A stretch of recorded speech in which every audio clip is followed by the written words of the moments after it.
here inside of the Oskar Schindler's factory. Let's see how it looks like.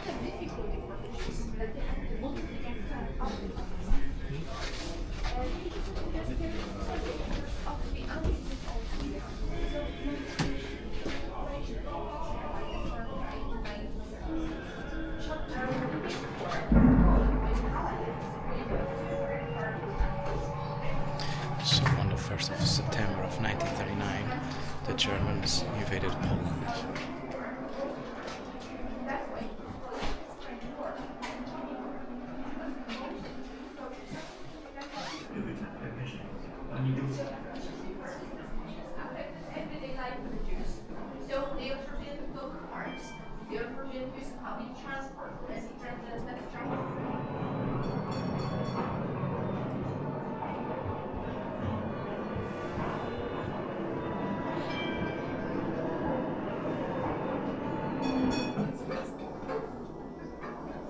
Meine Damen und Herren, wir haben versucht, in den Instituten zu arbeiten und Prüfungen durchzuführen, ohne uns um Genehmigung zu ersuchen.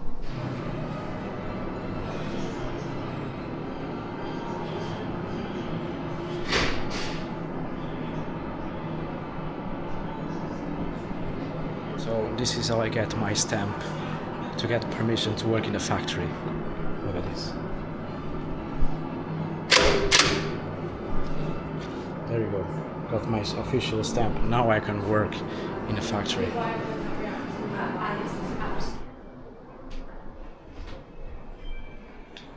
So this is how it looked like to be inside of a tram back in the days, most likely. Well, look like this. Infrastructure. There is the tram driver.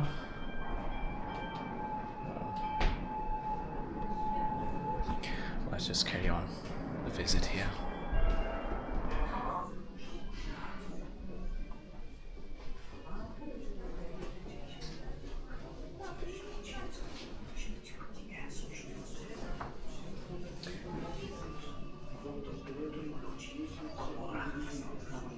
And so this is how Jewish families lived when at the ghetto that they built here in Krakow back in the days.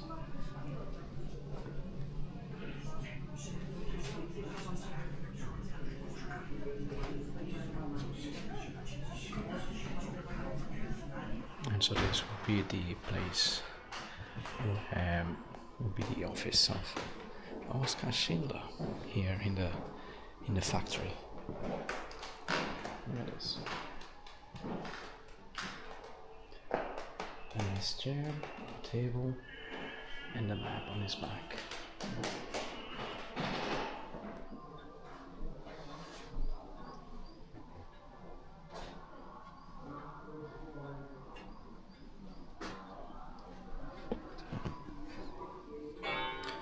So this is how a Polish kitchen will look like back in the days. And then this will be part of the factory here.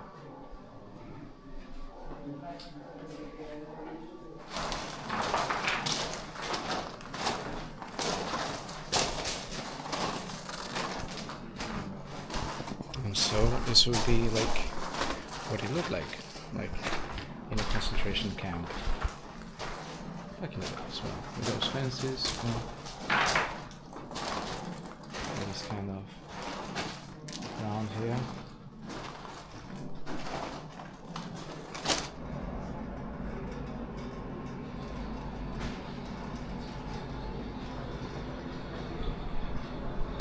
So this is how a barber shop back then would look like.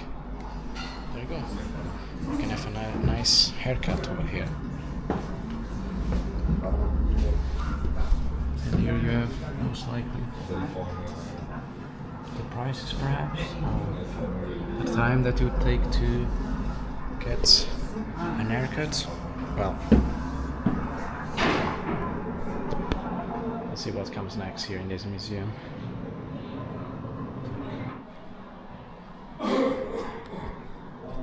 And so this is how it looked like to be in a German fortification. Well, he would have this kind of machinery here, this kind of weaponry here. Telephone, machine gun, helmets, more machine guns here, and then a rifle. This would be the Soviet weaponry.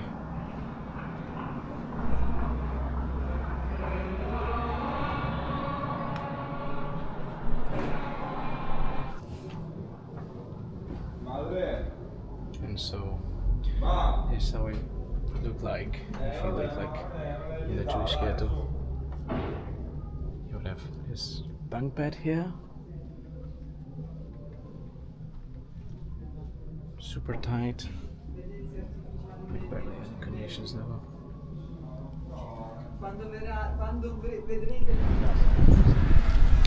And so I've just made the tour here in the Oskar Schindler's factory here in Krakow. It's really worth coming here. The price is about 10 euros and it takes roughly 2 hours to visit, but as you can see right now it's a bit of a queue outside, so it's better to come here as soon as you can. The museum opens at 9 in the morning, so it's better to come here right away in the morning. So, but it's really worth coming for the experience and for the history as well. Anyway, let's just go somewhere else because later on we are going to the salt mines. Let's go for it.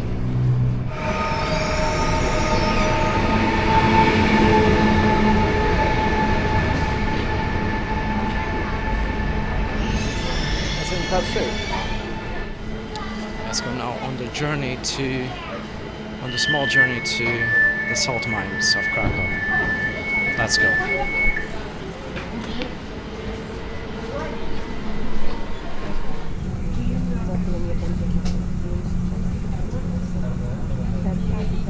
So we've just made it now to the final station. So let's just go now and walk to the salt mines.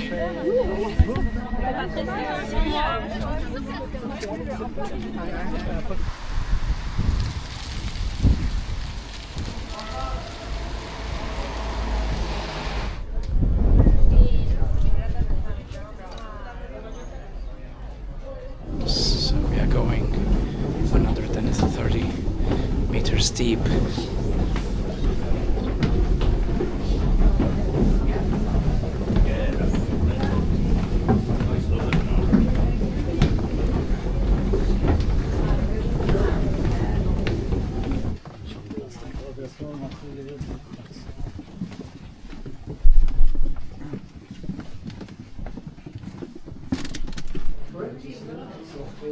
It's a salt. There's a salt coming on top of the rock. Just ceiling. It's really here.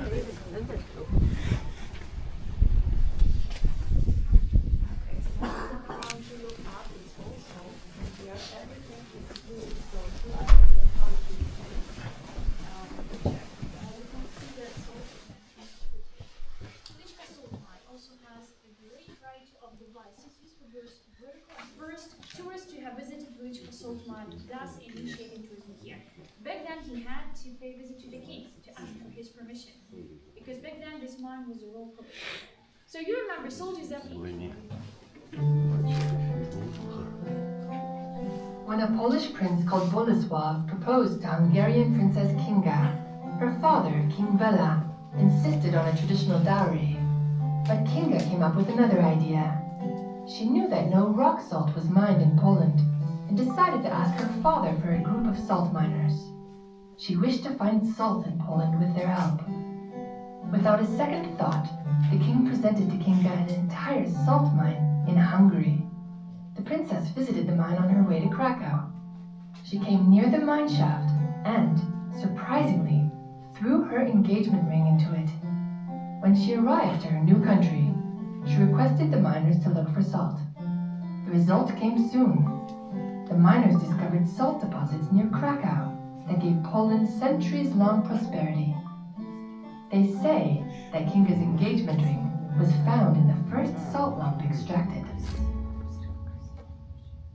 That's a very beautiful story, but still a legend. Nowadays, we call this kind of stories fake news. Yeah, we call them folklore. This is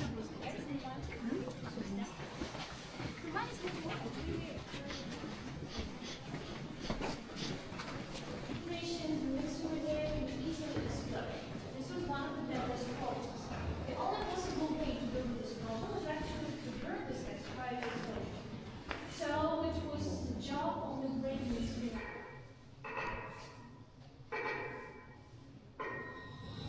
Alright,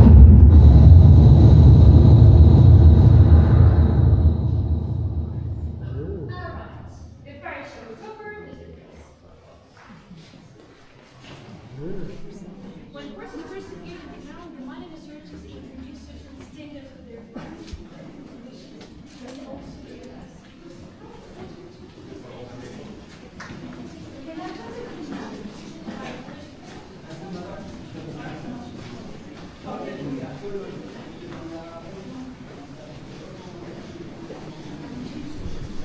This is how salt will be carried from the mine to outside of here.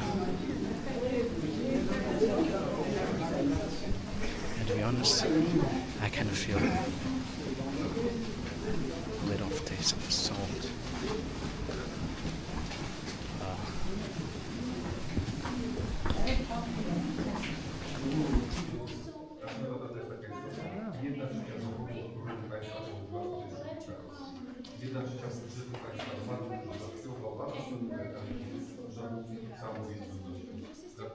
So the salt mines, again, they were mostly explored in the reign of Casimir the Third, known as the Great here.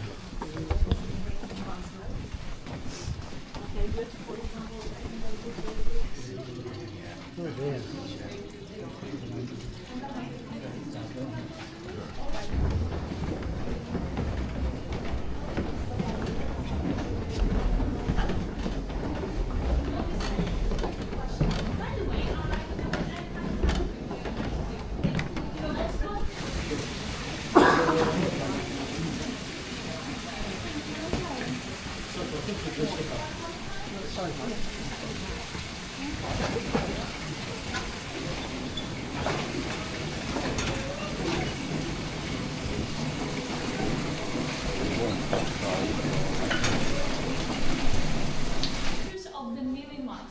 It may be hard to tell they are marked because the lines are not clear anymore, because the sculptures are disformed. They are heavily leached because of excessive levels of humidity in the air in the past. In the past, sculptures, decorations,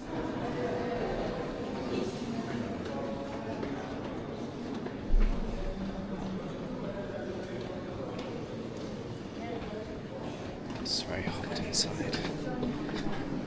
You can feel it.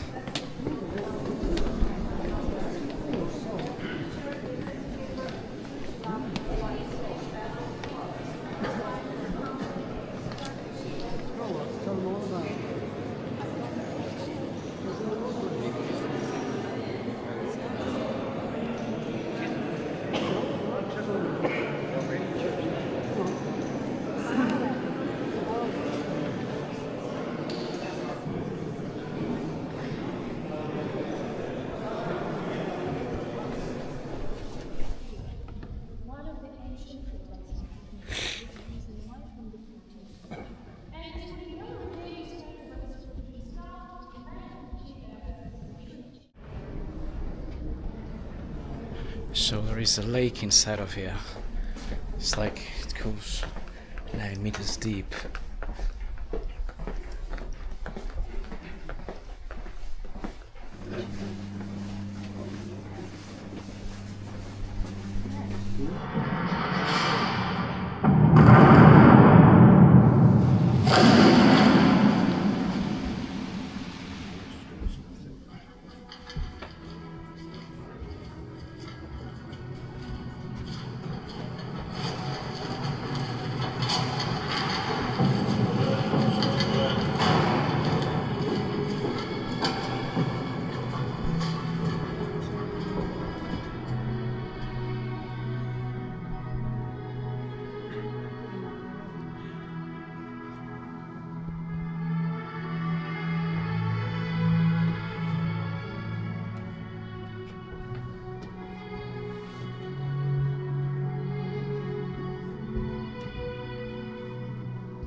So, ladies and gentlemen, a few words about the salt deposit.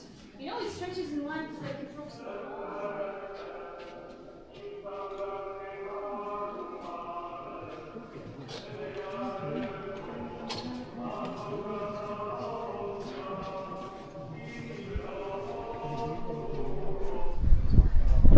So here it is, the end of this visit to the salt mines. So it was really nice. We were like 135 meters deep, and you can feel the saltiness in your smell and also I think in your eyes. So yeah, it's interesting experience. It's really worth coming here. I think in terms of the price it was like roughly 34 euros. Quite pricey, but really worth it. Anyway, so let's head back to Krakow now.